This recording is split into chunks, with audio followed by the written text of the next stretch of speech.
Last class ಅಲ್ಲಿ solar system ನಾವು ತಿಳ್ಕೊಂಡಿದ್ವಿ. ಏನ್ ತಿಳ್ಕೊಂಡಿದ್ವಿ? Solar system. How many planets are there in solar system?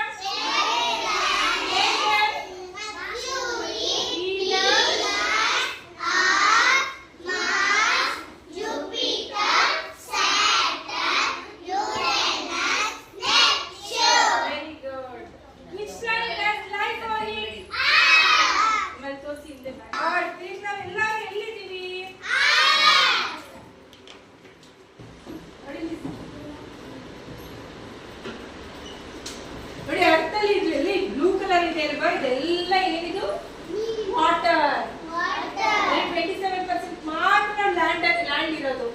ಓಕೆನಾ? ನೋಡಿ ಹೇಗಿದೆ ಇದು ನಮ್ಮ ಅರ್ಥ ಅಂತ ಹೇಳಿದ್ವಿ ಅಲ್ವಾ? ಅರ್ಥ ಹೇಗಿದೆ? ರೌಂಡ್ ಶೇಪ್ ಅಲ್ಲಿ ಇದೆ. ಯಾವ ಶೇಪ್ ಅಲ್ಲಿ ಇದೆ? Round shape. ನೋಡಿ ಸರ್ಕಲ್ ತರ ಇದೆ ನೋಡಿ. ಇಲ್ಲಿ ನೋಡಕ್ ಬಂದ್ರೆ ಇದು ಪುಟ್ಟದಾಗಿ ಕಾಣಿಸುತ್ತೆ. Africa, Europe, North America, South America, Antarctica, Australia. ಎಷ್ಟು ಕಾಂಟಿನೆಂಟ್ಸ್ ಇದೆ? 7 ಕಾಂಟಿನೆಂಟ್ಸ್ ಅಲ್ಲೂ ಕೂಡ ಅದರದೇ ಆದ ಕಲರ್ಸ್ ಗಳು ಕೂಡ ಇದೆ. ಯಾವ್ದಿದು?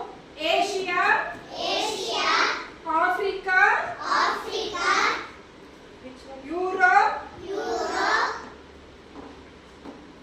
North America, South America, Australia, Antarctica.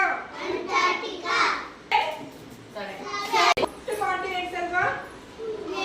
Biggest continent Asia.